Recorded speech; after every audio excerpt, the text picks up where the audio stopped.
If there was a formula for creating a board game that sells, it might look a little bit like this. In this video, I'm going to make the case that it's not enough to have a fantastic idea when you're creating a board game. You've also got to consider the execution of that idea as equally important.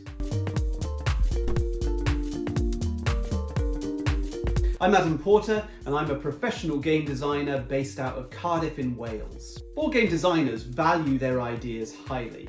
The most frequent question that I get asked by new game designers is, how do I protect my idea? And that question lays bare a total misunderstanding of the board game industry. The truth is that there are tons and tons and tons of ideas out there. Publishers are overwhelmed with board game designers showing them fantastic ideas. The tricky part is executing those ideas well, and the two things combined are going to generate a successful product. This formula puts the quality of an idea on one axis and the execution of that idea on another. If you're in the red, orange, yellow, warm areas of the graph, then you're likely to be having some commercial success. Indeed, if you're in that red box, then you're probably creating a massive hit. A brilliant idea, masterfully executed. This could be a perennial bestseller. Further down towards the left, you've got the green area, heading into that sort of lighter blue area of the chart. This is where the sort of moderate successes lie. The good games, well executed, languishing with mediocre sales. As we go further down into the darker blues, then we're getting into the low sales, and you're probably not even turning a profit. Once you get into that black area, that's disaster zone. So what do I mean when I say idea? Well, essentially we're talking about the core concept of your game, the hook, the thing that draws the players in and makes them want to play. In my recent video on product design, I talked about the way that game designers come up with their ideas, and I mentioned that it might be through inspiration or it might be through experimentation. But very rarely do I come across a game designer who's genuinely had the user in mind from the early stages and all throughout that process of design. It's important to remember when using this formula that we're looking at an idea as a solution to a problem. How well does it solve the problem that you've defined? But equally, we're looking at how significant was that problem in the first place? Was this a product that anyone was actually asking for? What we're not talking about is innovation. Your game does not have to be innovative to provide a solution to a problem. And in fact, many innovative games don't provide any solution at all. The purpose of innovation is to further the craft of board game design, but that doesn't necessarily translate to commercial success. And what do we mean when we say execution? Well, everything else. The aesthetics, the accessibility, the marketing, the ease of play. You can get a summary of all these things and many more in my recent video about product design. Now I'm going to take a look at some examples. I recently made a video of my top 10 favourite games of all time, so let's have a look at a few of those. First up, we have Dominion. This is often touted as one of the most innovative games of all time, and I'd agree with that. Not only is it an ingenious idea, but it's extremely fun. One of the best things about this product from a publisher's perspective is the opportunity to release endless new content. Dominion has more than a dozen expansions at this point in 2021.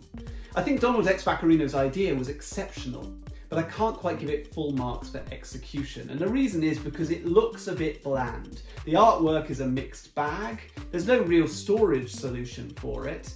The rules are not particularly intuitive for new players. If you're an experienced gamer, you're probably going to find it fine, but somebody else is really going to struggle. Setting up the game is a chore, and putting it away again is worse.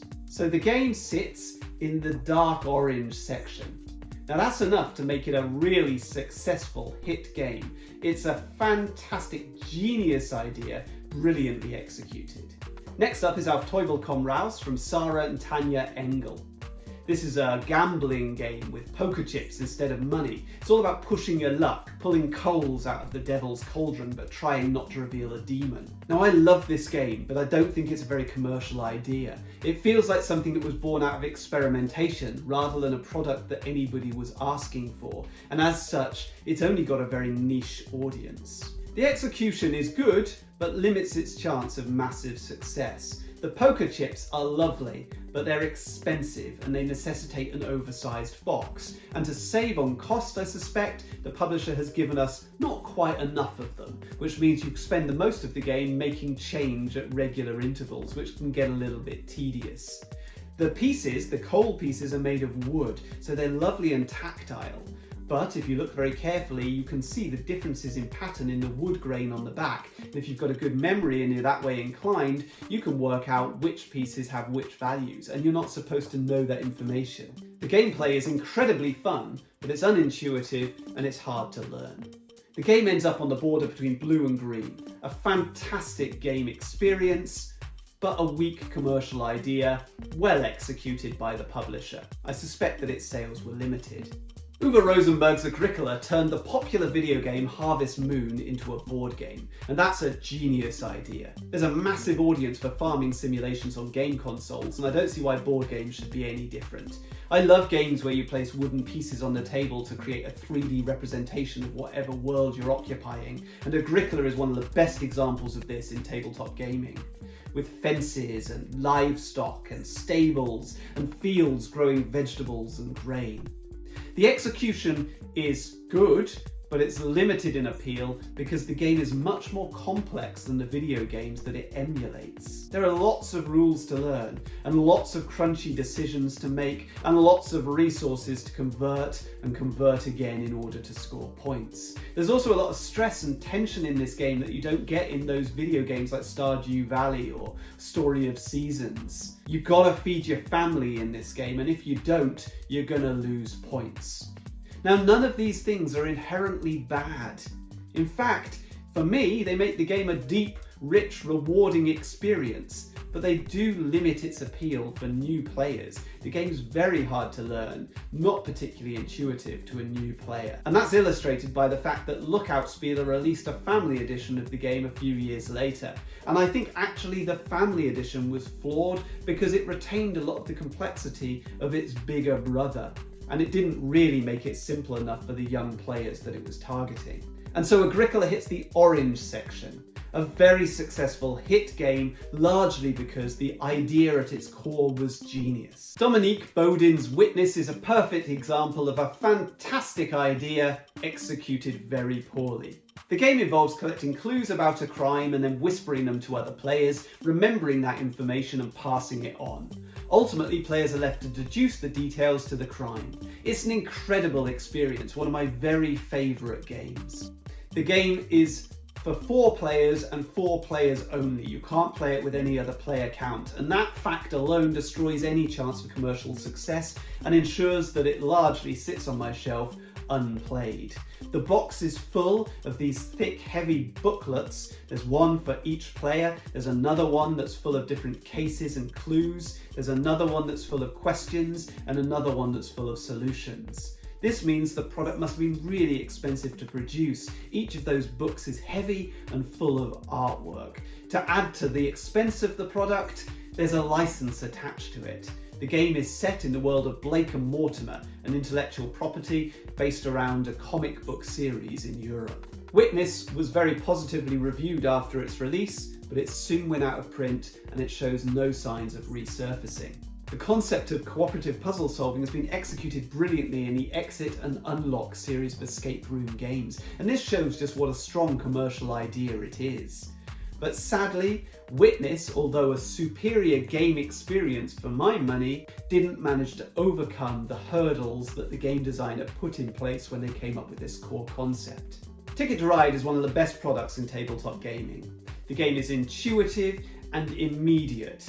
It's basically Rummy in board game form, and as such, it's very, very familiar. That's a strength.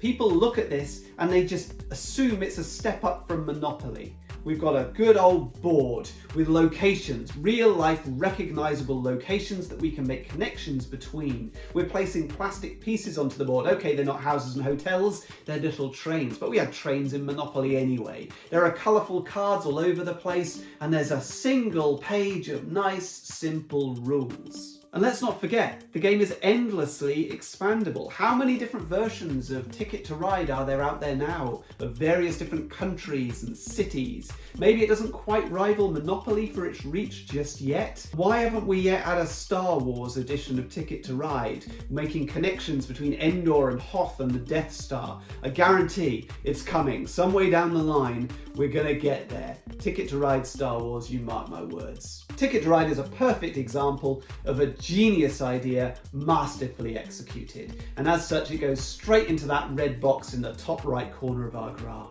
As an experiment, I've plotted hypothetical sales figures onto our graph. Now I can't pretend to have access to the sales figures for these games, but I reckon this looks about right. This is my understanding of what we can expect in the board game industry. So if we plot the games that we've been talking about onto this graph, let's see what we get. So I don't know if this is accurate, but it looks about right to me. I can imagine that this is roughly the sort of quantities that these games were selling. And you can see that the games that do well aren't just games with fantastic ideas or fantastic execution, but games that mesh the two things together and create a fantastic product. Of course, the sad truth is that the vast majority of board games that are produced hover in this blue section of the graph, or even down in that black disaster area. I want to be clear, the execution of the product is not just the responsibility of the publisher. The publisher is limited by the parameters set out by the prototype given to them by the board game designer. The publisher had no say about the player count in the game of Witness. They couldn't stretch it, they couldn't make it playable by 2 or 5 or 6 players because the core concept by Dominique Baudin limited that. The publishers of Agricola couldn't make the game simpler, more intuitive, more welcoming for new players because to do so wouldn't be true to Uwe Rosenberg's original design. So the board game designers have a huge role to play here, from the earliest stages of their design, thinking about where they want to end up and how the product is going to turn out if they continue down this path. I hope this video has been useful to you. Whether you're a board game designer or a publisher, perhaps you could use a formula like this to help you to predict the likely commercial success of your product or your prototype.